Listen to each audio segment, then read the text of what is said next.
Falar do Manicures de Sucesso para mim é uma mistura de sentimento, porque quando o Manicures de Sucesso surgiu, lá no ano de 2017, muitas pessoas acharam que era apenas mais um workshop.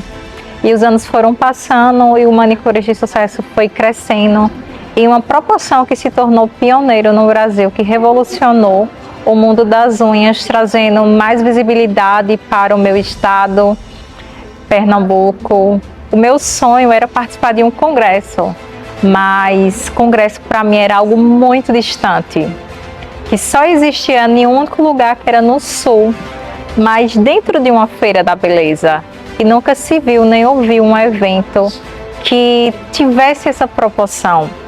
E como eu tinha um sonho, um desejo de ser participante de um congresso, eu decidi que minha missão era realizar o meu sonho. Foi aí que eu decidi fazer um congresso para manicures, onde todas as manicures tivessem a oportunidade de conhecer técnicas, de poder ter essa oportunidade de mudar a sua história. A manicure naquela época não era valorizada e hoje, Manicures de Sucesso revolucionou o mundo das unhas. E aquele meu sonho de participar de um congresso, hoje é o sonho de muitas profissionais participar também do Congresso Manicures de Sucesso e ser o pioneiro em um padrão que revolucionou o mundo das unhas e chegar ao nível de ser inspiração para outros eventos. Para mim, eu jamais imaginei.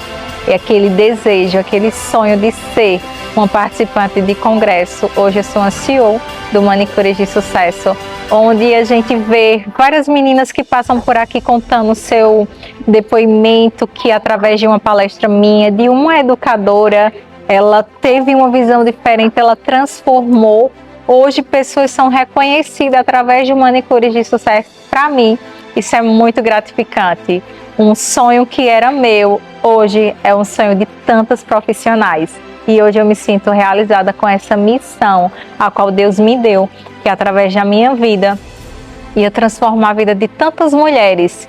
Mulheres essas que saíram da depressão, muitas vezes passaram por um relacionamento abusivo, onde não encontrava apoio.